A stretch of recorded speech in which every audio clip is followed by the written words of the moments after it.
Hello ladies and gents, welcome to another video.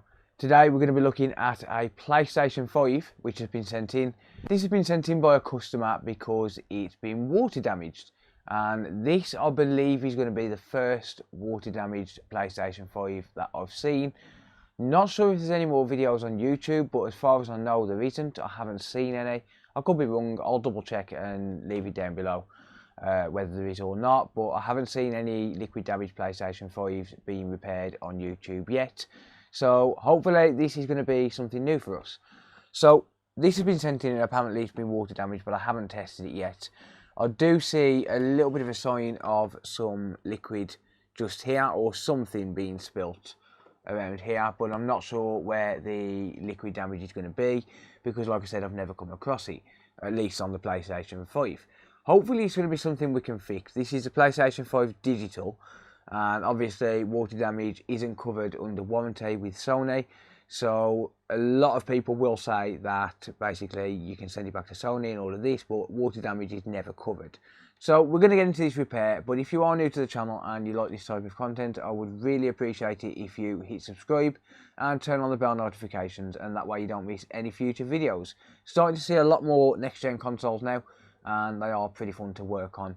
And if you want to support me as well, if you want to help me to buy cool merch like this hoodie from my mate Vince, head over to Twitch and become a Twitch Prime subscriber, and if you link an Amazon Prime account, it's completely free for you to do, and it does massively help out the channel. So with that being said, let's get into this repair. So the first thing I'm going to do is plug it in and just see what actually happens. I need to get a general idea of what's going on, and I can pretty much guarantee that the customer or someone else is going to have tried to plug this in even after it's been liquid damaged, because that's what people do. So plugging it in isn't going to hurt nothing. So let's just move my IPA out of the way and my mate Vince merch cup, because I'm addicted to my mate Vince merch. Talking of merch, I do have merch of my own. Oh wow. Oh, that went bang. So plugging it in isn't going to hurt nothing.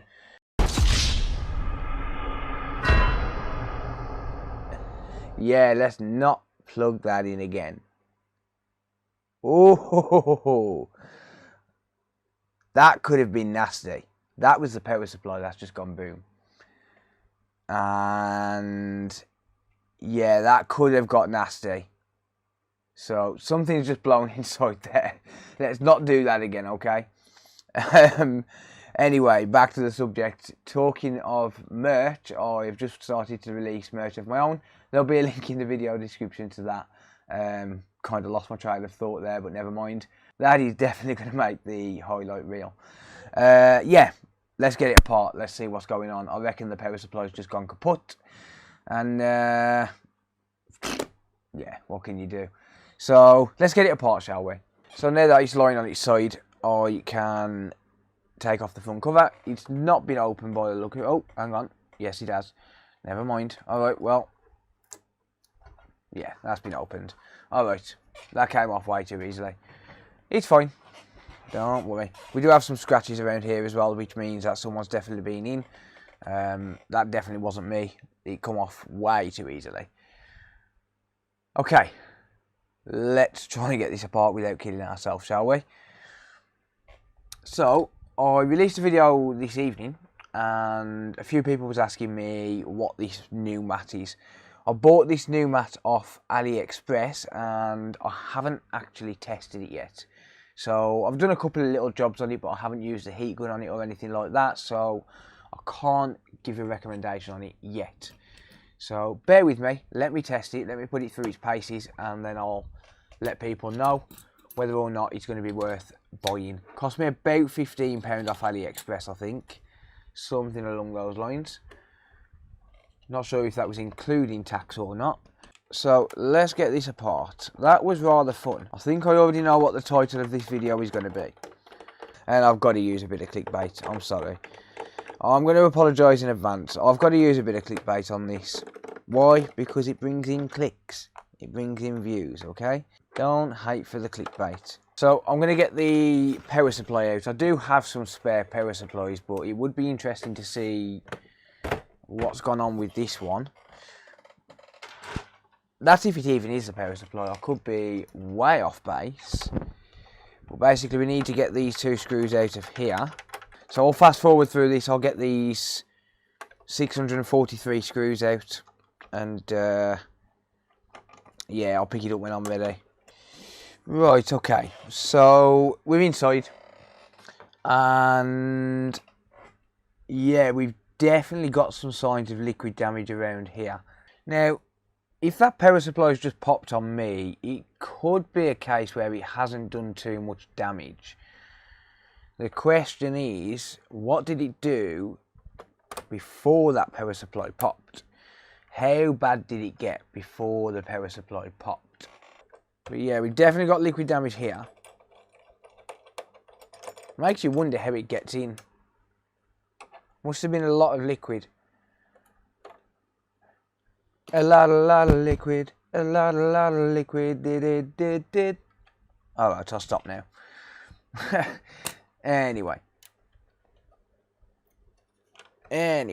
let's pop that off there for starts.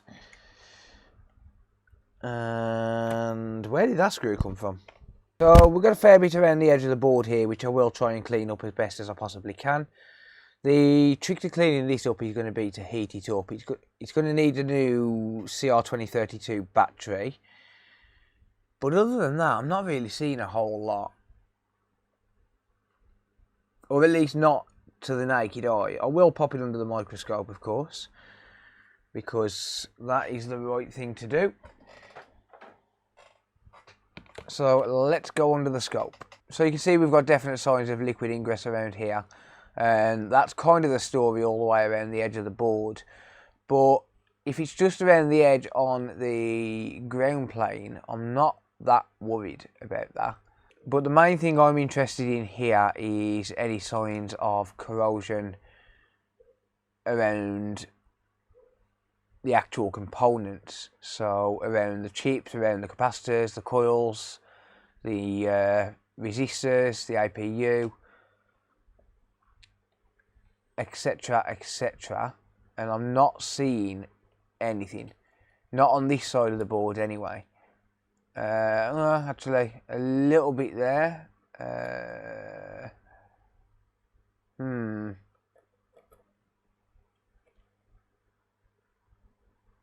Superficial. Yeah, I'm not seeing anything on this side of the board from what I can tell, other than the fact that we've got some corrosion on the battery terminal. I might actually need to replace that battery terminal. It's definitely corroded on the actual solder points. If I pop this battery off, I'm assuming it's going to be very, very corroded underneath. Actually, it's not that corroded. It is corroded, but it's not that bad. So definitely got a very weak joint there, though. So yeah, this entire battery connector, like the battery housing, whatever you want to call it, cradle, caddy, I don't know, friggin' know. That's going to need replacing, I think. I think it's a little bit too corroded underneath to be able to justify just a clean up on that. So I think the best option for this is to just replace the entire thing. But the battery itself, yeah, that can't be reused.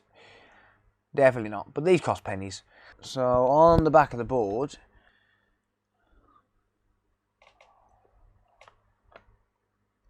yeah, I don't think I'm going to find anything on this board at all, to be honest with you. Yeah, it's completely clean on this side. I can visibly see that it's very, very clean. Merch coffee break. Cheers, Vince. So, first thing I'm going to check, I'm going to be in continuity mode here, and I'm going to check the 12 volt rail. So I'm going to pop one probe on ground, and the other probe anywhere along this big fat trace here. Nope. What's my diode reading on this? So we're going to swap the lead, red probe on ground and black probe on the trace, and we get 0.438. That's a good reading. Cool. Let's go back into continuity mode, or the official term, beepity beep beep beep mode. That is the proper engineer's term. Let's check F7002. This is a 5 volt rail. No short on either of those pads. How about the fuse? The fuse is good. Let's check the 3.3 volt rail. That's good. We've got a 5 volt rail just above here. That's no short. Another 3.3 volt. No short. Another 5 volt rail. No short. Another 12 volt rail. No short. 1.1 volt rail. No short. Okay, excellent. Another 5 volt. No short. Either 2 volt. No short. 12 volt. No short. 1.4 volt. Or 1.5 maybe. No short. And I think this is 1.5 volt as well. No short. Okay. Not getting any shorts on the most common areas that go bad. That's good to see. So, honestly, I don't think there's going to be anything wrong with this board. I don't see anywhere where the liquid could have hit that could have caused any damage. I believe that the main issue is going to be this connector here and the power supply. So the first thing I'm going to do is change this connector. So I'm going to just add some flux here to these solder joints. What I'm going to do first is I'm going to flood this with some low melt solder. The reason I'm using low melt solder is because we're working with a plastic, well, housing. So I'm going to flood it with low melt solder, and that's going to make it easier for me to remove this connector.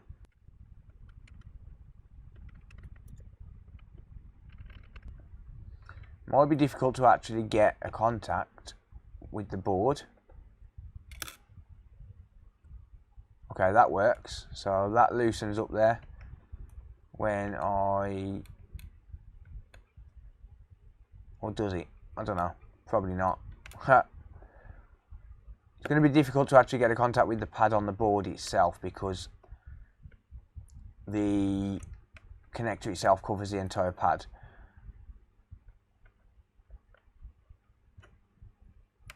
There we go.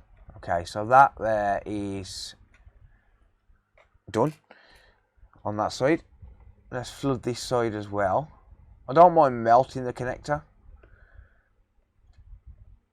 but it's just easier to remove. It's a big connector as well, or a big bracket housing. I don't know what I'm going to call it, a bracket. If I call it something wrong, well, sue me. I don't know what they're called. Cradle? I don't know. I'm going to stop whinging over it.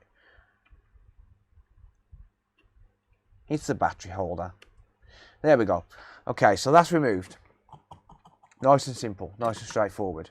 Next task is going to be to just clean up this area. So I've got to get rid of the low melt solder because we don't want to solder a new connector with low melt soldering on the board.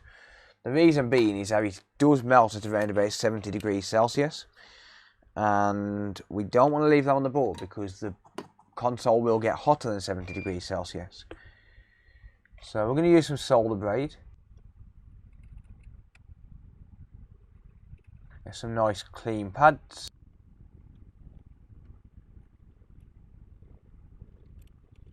There we go. Perfect. So now I'll just heat up this area. And the reason I heat it up is purely because I want to make it easier to clean up the flux.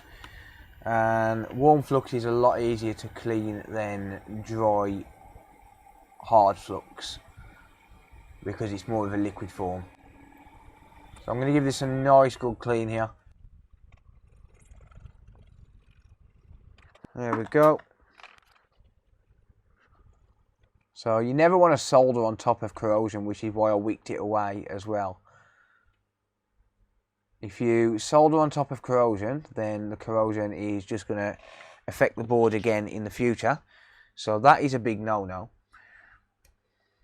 The next task is just to prep this area ready for a new battery terminal. So this time I'm going to use leaded solder, 6337 Kester, the best stuff that you can get. Expensive, but it's the best you can get. It's like Gillette, but for soldering. So we're just going to add a little bit of solder here to each of these pads.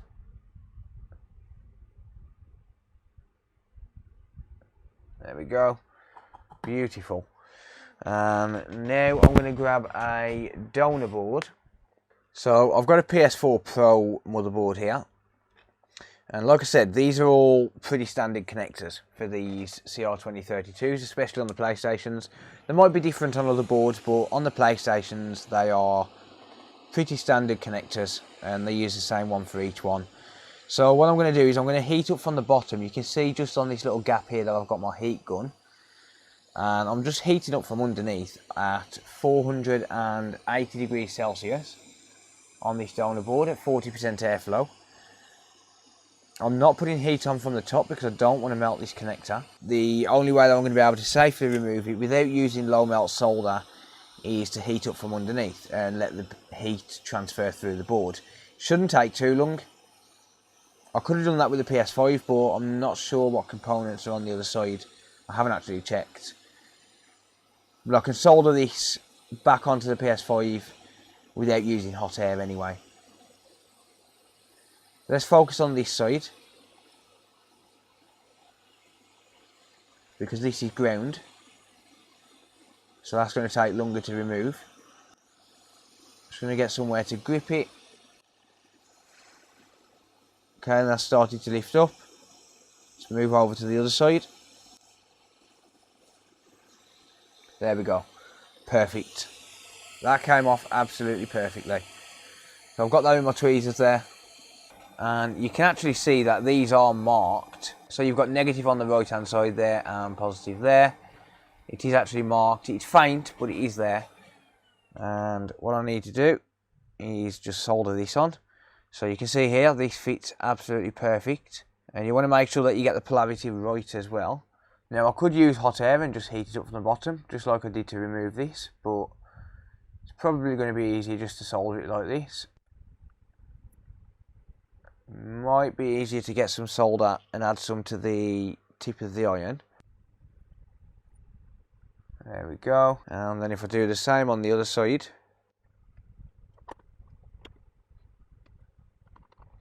Just try and keep it flat to the board. Just press down on that connector as I'm doing it. And that is nice and solid. So now we should, in theory, have a nice working connector or battery terminal. Just clean this up. I'm going to scrub it with IPA and a toothbrush just to get that flux from underneath. So let's take a brand new second-hand battery because I don't actually have any new ones. I'm going to test the voltage on there. We should get 3 volts. And as long as I get 3 volts, then I'll use it. So we have positive there, negative there.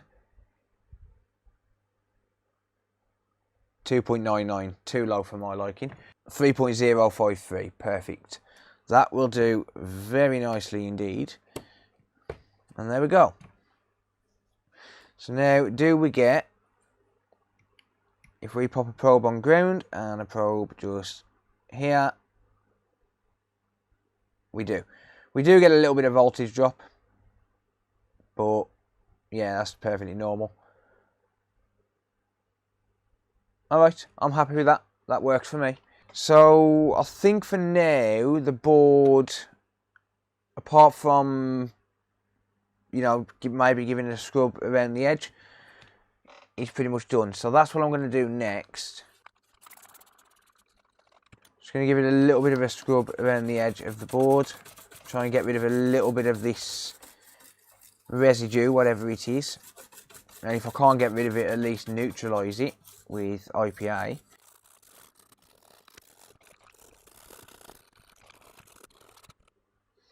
Okay, let's just have a look inside the ports.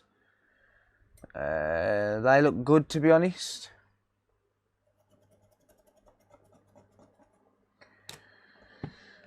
Okay, I'm happy with that. So just gave it a little scrub just to get rid of any residue from around there. The other side is fine. So that IPA will dry in the next 5 minutes or so while I'm just looking into the power supply. So here's a housing that I made earlier. This has got a working power supply in it. It's a digital edition housing. I'm not going to be replacing the customer's housing, obviously, but just for testing purposes, this is quick and dirty. And it's going to allow me to test it very, very quickly just to see if the console at least turns on, right? Because I don't really need to be swapping parts and things like that. This is literally my test housing that I use. And I know that the power supply and the front panel are both good. So let's just plug it in and hope it doesn't blow my power supply. You ready? Okay, that seems, well, it did seem fine. I might have killed my cable. Ooh. Oh, there we go. That's a bit stiff. I might have damaged my cable. Oh, that sucks because these are really good cables.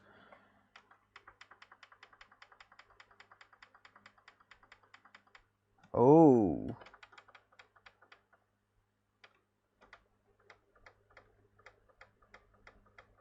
Interesting.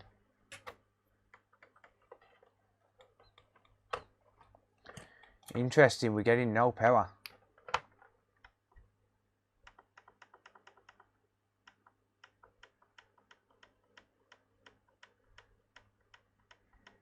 Yeah, I think that's taking out the board. Wow. Whatever that pop was, it's taking out the board as well. Oh, man. Let's just double check, make sure we get 12 volts here. I sure as hell hope this power supply is working. It wasn't faulty last time I used it. But then again, it was made by Sony. Or on behalf of Sony. We get 12 volts. Do we get 3.3 volts here at this power button? We do. Shorting out that button does nothing. So we're missing a power rail here. We get 5 volts up here. We get 3.3 volts there. We are not getting 5 volts here. But I don't know if we're meant to get 5 volts there until we turn it on. 5 volts. 3.3. Okay. Yeah, that could have taken out the safe bridge. Oh, man. Well, I've got another one here. This one I know 100% was working last time I checked it.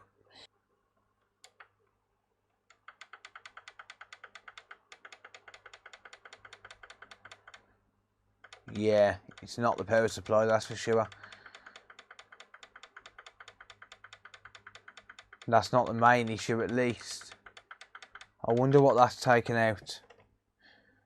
Alright. Well, that does absolutely suck. Alright, let's go under the scope a minute. So, one area I am interested in is around this Wimbond IC. So, this Wimbond IC has been known to cause no power after power surges. So, I could potentially try and replace that before I do anything else. It's going to be the easiest thing to replace. I don't know how to successfully test the Wimbond IC, so basically what I do is just remove it and replace it. It's basically the BIOS chip, but it has been known, and I have discovered personally, that it does cause no power. So the first port of call for me, given the fact that we've got all the voltage rails there, as far as I can tell, the first port of call for me is going to be to replace this chip.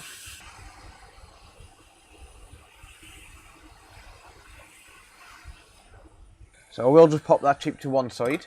they're not married to the board, but obviously if I can't get the board to work and I can't guarantee that that chip works, and I don't want to use one of my own working chips just in case, because they are very limited supply. Okay, so I've got a donor chip at the ready.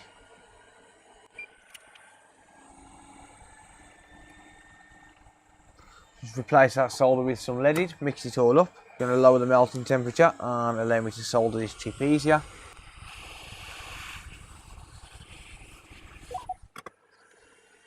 There we go. So like I said, the reason that I'm just replacing that chip is because it has been known to blow after things like a power surge or a failed power supply. And that's something I discovered myself a while back, but it's not an issue that comes up that often. So let's give that a whirl.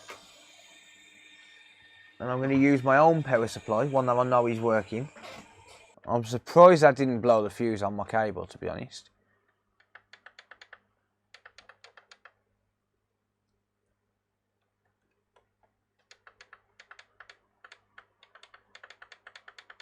No, that's not the cause.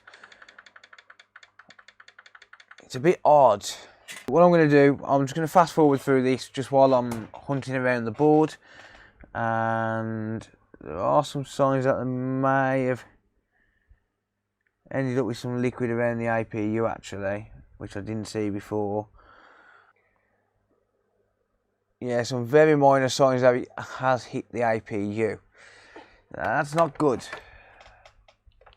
But I am still going to hunt around and just see what I can find, see if I can figure anything out. I'll fast forward through it, and if I do find anything, then I will pick up the video. Well, I'll pick up the video anyway, but you know, I'm not going to just sit here and hunt through live because it takes too long.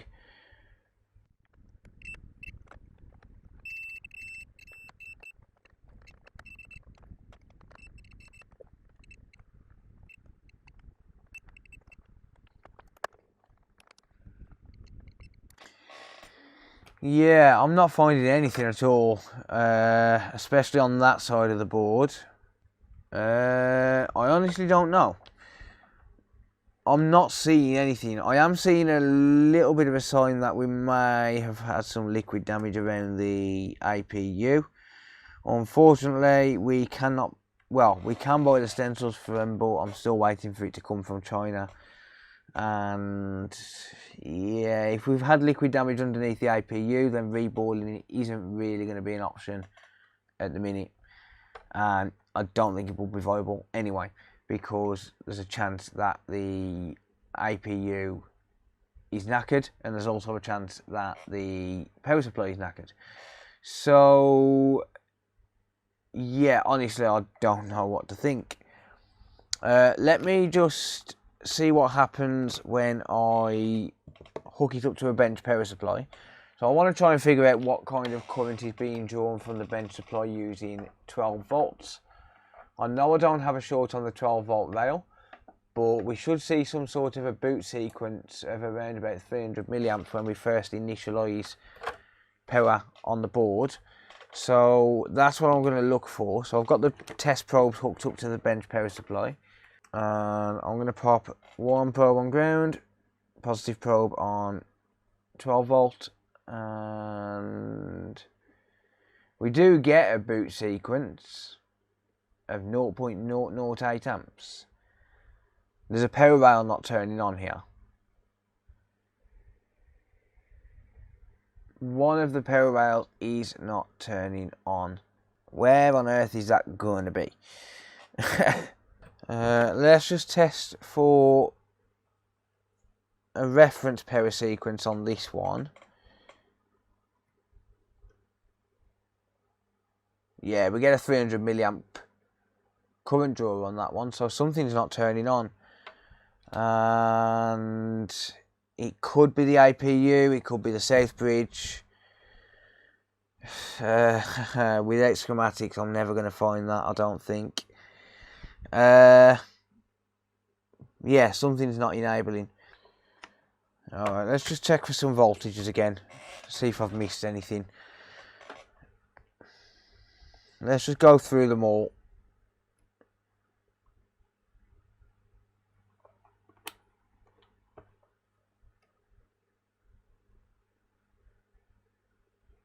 I don't think that 5-volt line enables until we power it on. 12 volt. 12 volt. 12.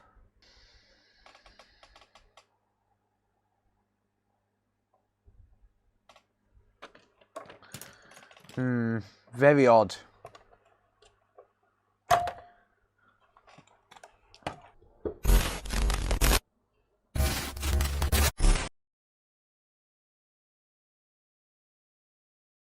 So basically what happened was this coming for liquid damage, and when I plugged it in, the power supply exploded, and I also found liquid damage on the board. I managed to fix it, and then unfortunately it come back saying that it won't update, which is really weird because it's a digital console, so there shouldn't be any reason why it wouldn't update. I don't know what's happened to it yet because I haven't powered it on. However, the reason that no one's seen the video, or no one's seen the complete video, is because I edited the video the same day, and because I was running out of storage, I deleted the original footage pretty quickly. And basically, long story short, the video file for the edit became corrupted. I only ended up with 30 minutes of footage out of a total 48. And no one got to see the fix. So it's kind of an annoying video to make, but it's also a blessing in disguise because I get to use some of the footage from this video to remake the other video and kind of wing it or fake it. So basically what I'm going to be doing is, in this video I'm going to give a rundown on what I did to get it working, and hopefully I'm going to be able to figure out this update issue that it's apparently having as well. Okay, so let's try and figure out what's going on with this then. So I'm going to plug it all in. Like I said, this is a digital console, which is why I don't understand why it would have trouble updating. It doesn't really make a lot of sense to me. And it is actually stuck in safe mode. So yeah, let's connect the controller up and see what's happening with this. Okay, so we've got safe mode. So what I'm going to do is I'm going to copy over the PlayStation 5 latest software, and I'm going to run an update through a USB and just see if I can figure this out and see if I can figure out what's actually going on. So I've got the magic USB. That's got the latest PS4 software on it. I'll plug that in.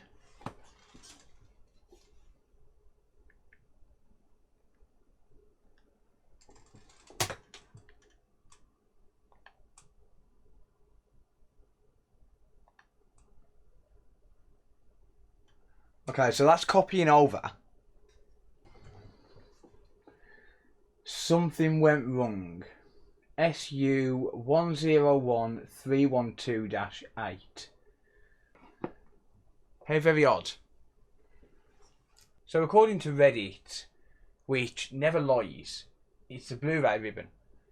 But this is a digital console. So what I don't understand with this is a digital edition console, but it gives me a disk drive error. I'm going to start to take it apart while I'm trying a few things in software.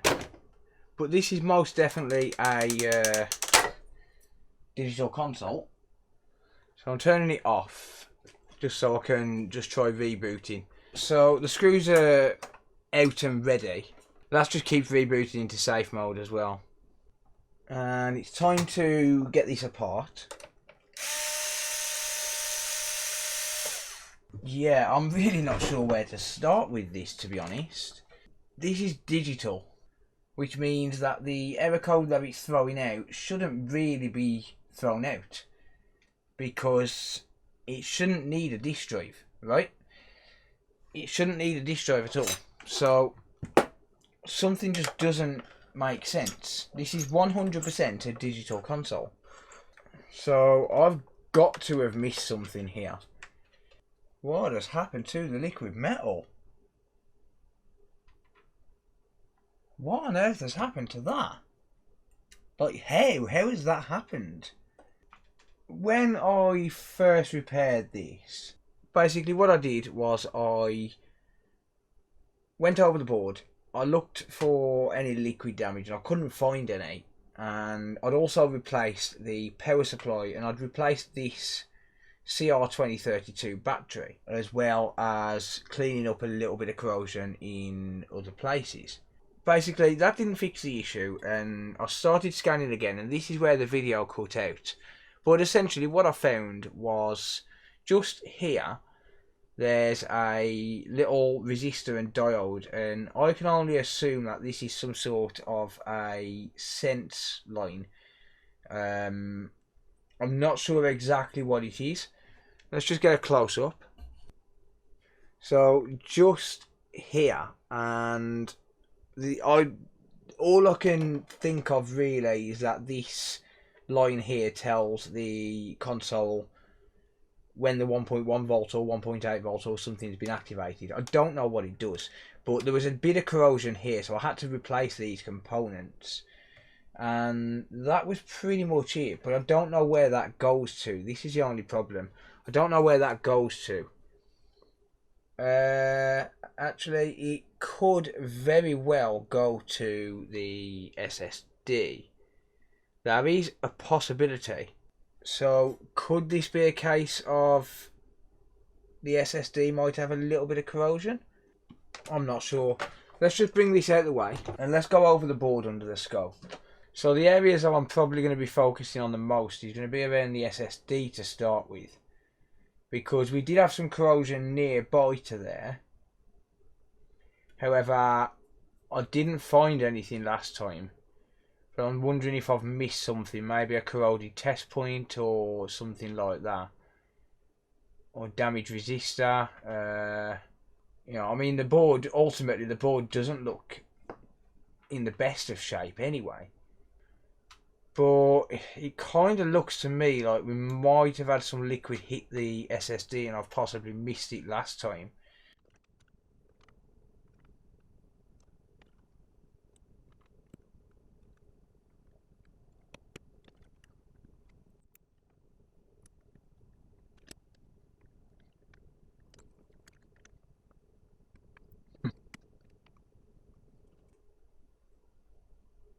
Okay, I am seeing bits of corrosion around here. So I don't know what this is to, but I am seeing bits of corrosion which I may well have missed the first time around. Which, you know, these things happen. You know, you can't get it perfectly every time. Yeah, there's also this IC here which isn't great, and I didn't see this the first time either. So this is the area which I found, like literally just this little circuit here, whatever it is what I found was stopping it from turning on last time. So I had to replace this resistor and I had to replace this diode here, and that helped, that made it turn on and appear to work fine. So yeah, I'm not really sure what the deal is. So I'm just going to try and inspect under the BGAs on the SSDs. Well, they seem okay. The SSD controller seems okay, and so does the, I think it's a secondary RAM or some sort of cache. I don't know. So I think I'm going to give this area here a little bit of a reflow because it doesn't look the best. So I'll just reflow this and just re-solder those contacts.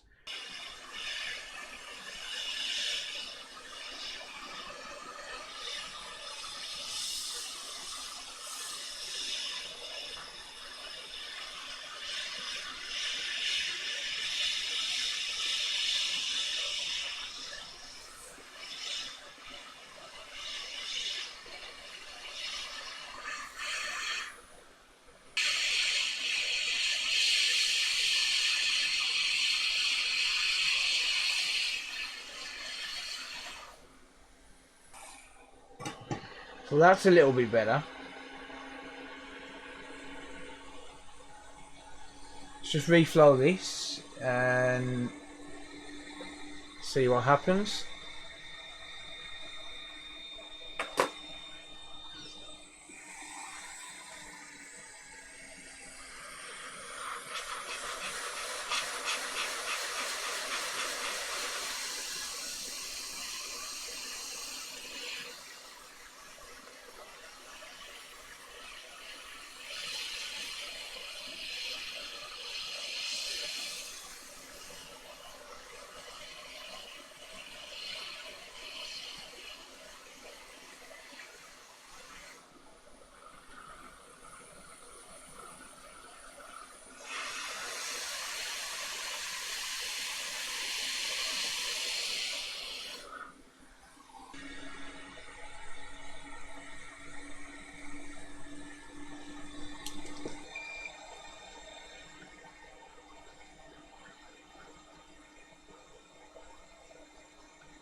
And I'm not really seeing anything else, to be honest.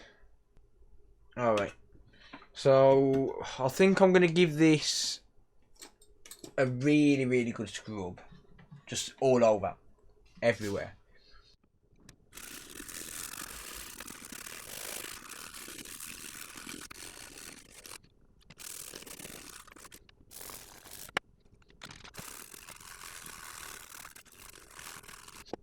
Okie dokie. So I've reflowed those areas and then I've just given it a really good scrub. Whether or not that's going to sort it out, I don't know. There was a little bit of corrosion or something around those ICs that I did miss. Okay, let's see what happens now. I don't think it'll work, but we'll see. Alright. Let's try it in the front USB again. Alright, so let's let that copy over and see what happens. No. No. Right. I'm going to try connecting to the internet and doing it through the internet. Alright, 5 seconds left.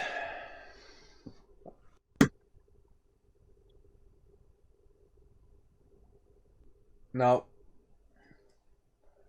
Alright, well, the only alternative is to blank it and try it from scratch.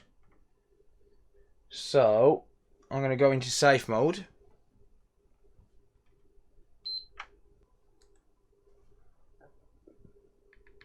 Right, so first of all, I'm going to clear cache and rebuild database. So I'll clear the system's software cache. So it's just rebooting.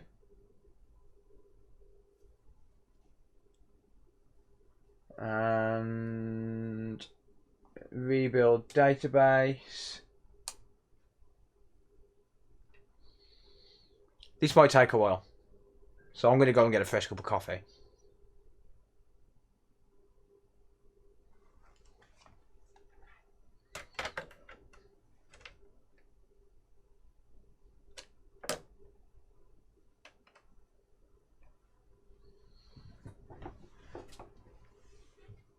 Oh, it's done.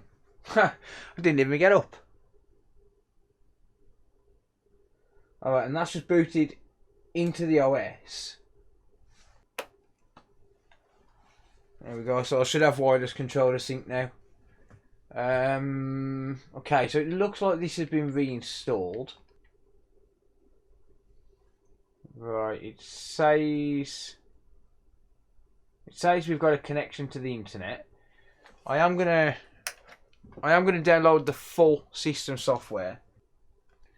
Okay, reset, connect USB, okay.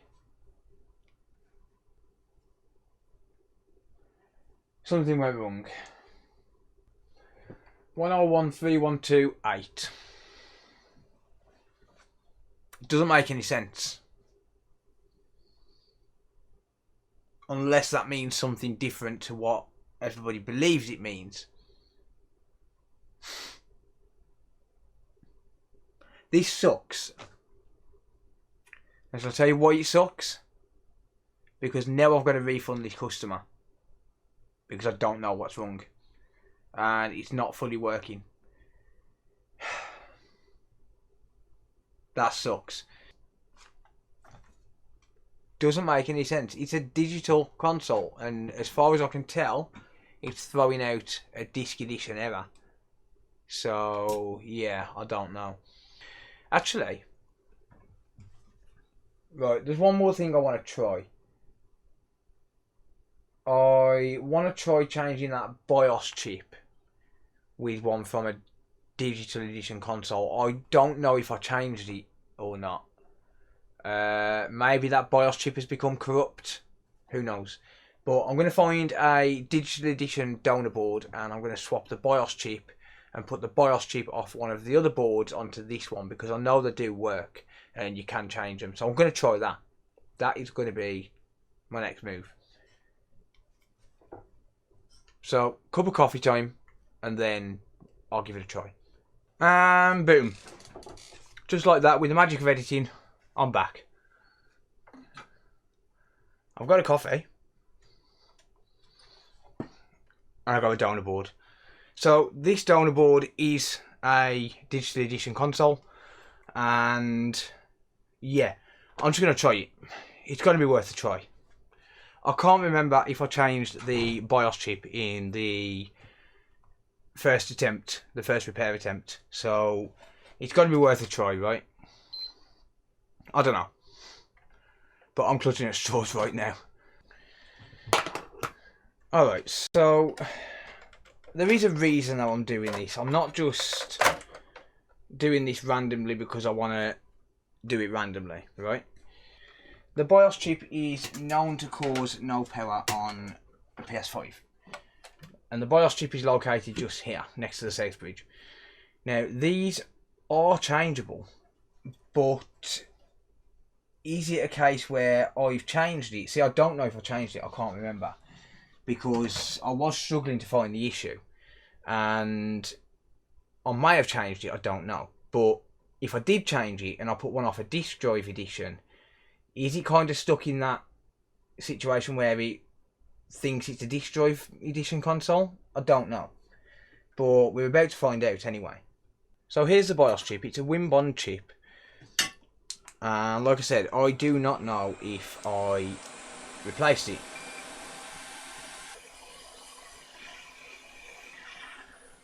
I may have done. That could be leaded solder.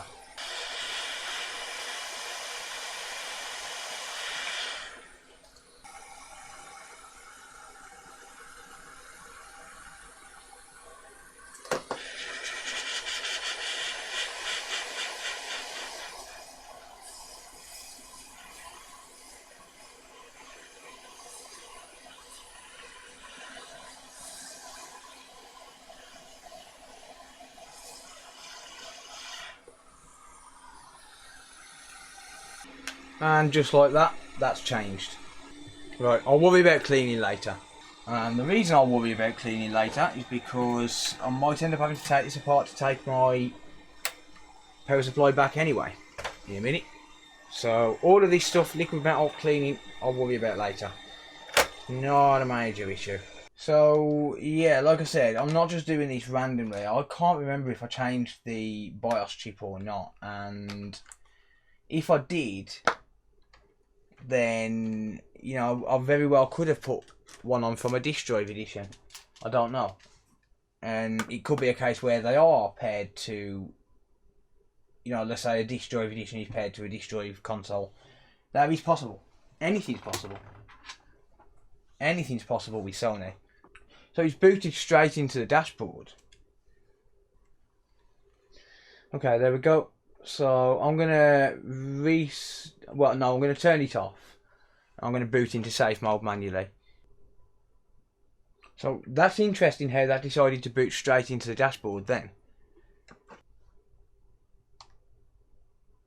So let's give that a try.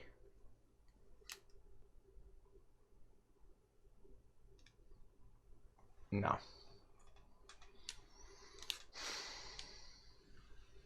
Alright. It's time to refund the customer.